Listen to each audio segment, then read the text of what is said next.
Rhythm, Deborah Humm. This is the installation called A Moment at the Brewery Tap. The drawings are created through automatic drawing. I set the paper to one side, limit myself to 15 minutes. I hover the pen, just touching paper. My hand is very loose. I always forget, I have to try and forget that I'm holding the pen on the paper.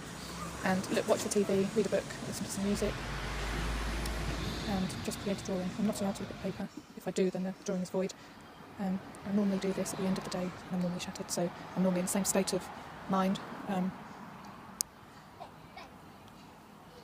I don't watch scary movies or anything, because that would, if I have a shock or something, then I'm stimulating false drawings. I'm beginning to mark down what happens during these 15 minutes in biorhythms. So if I cough or I sneeze, or I laugh, or I hiccup, and I have a key for these occurrences. So I'm trying to create some biorhythm language. I've only just begun doing this, so I'm going to continue doing this, and I'm predominantly going to be using acetate or tracing paper, so I can overlay the drawings to see whether a cough portrays a certain type of mark, or a hiccup, for instance.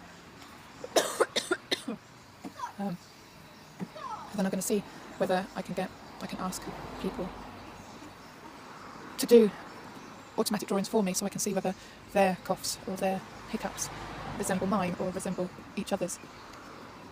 So I can write some form of biorhythm.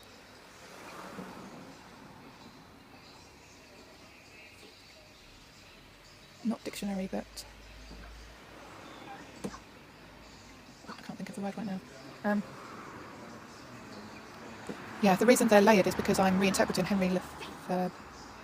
So the actual drawing is the cyclical rhythm, and the grid format is the linear, the axis, and the mechanical representation.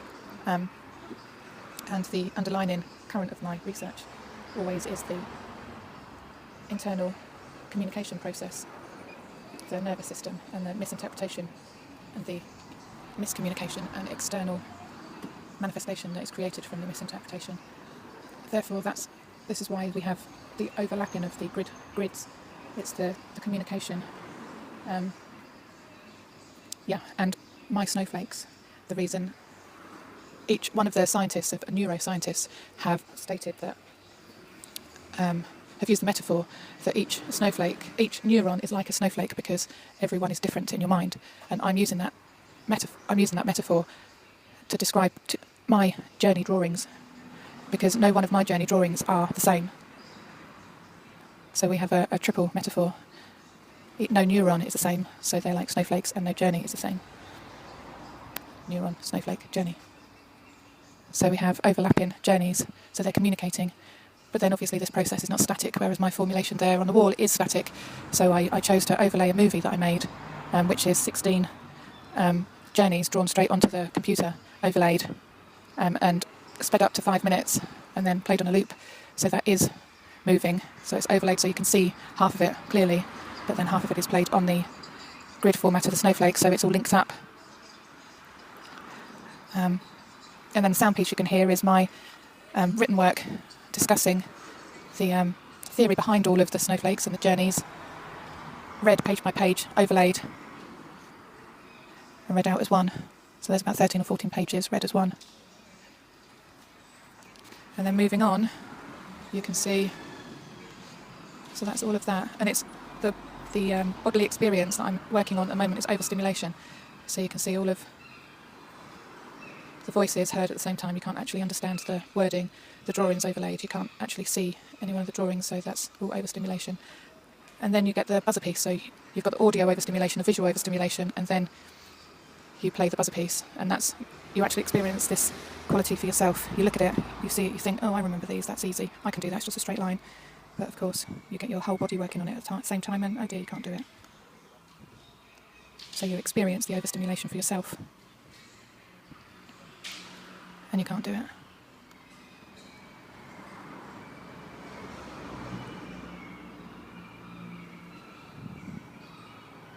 And then you have 43 layers,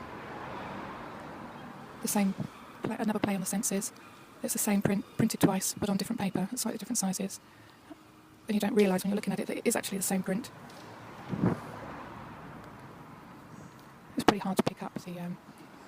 it's easier to tell that it's the same print on the video because you can't actually pick up the quality of the differences of paper. But one is gloss and one is matte. And one pulls you in and one repels you. And this is a bit of work in progress. But again, it's talking about the layers. And it's another layered piece, but layered on plaster, so you've got that.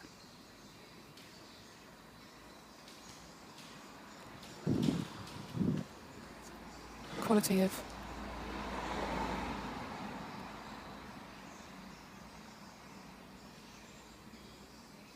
textural surface as well as detail in the surface, which I'll continue playing with.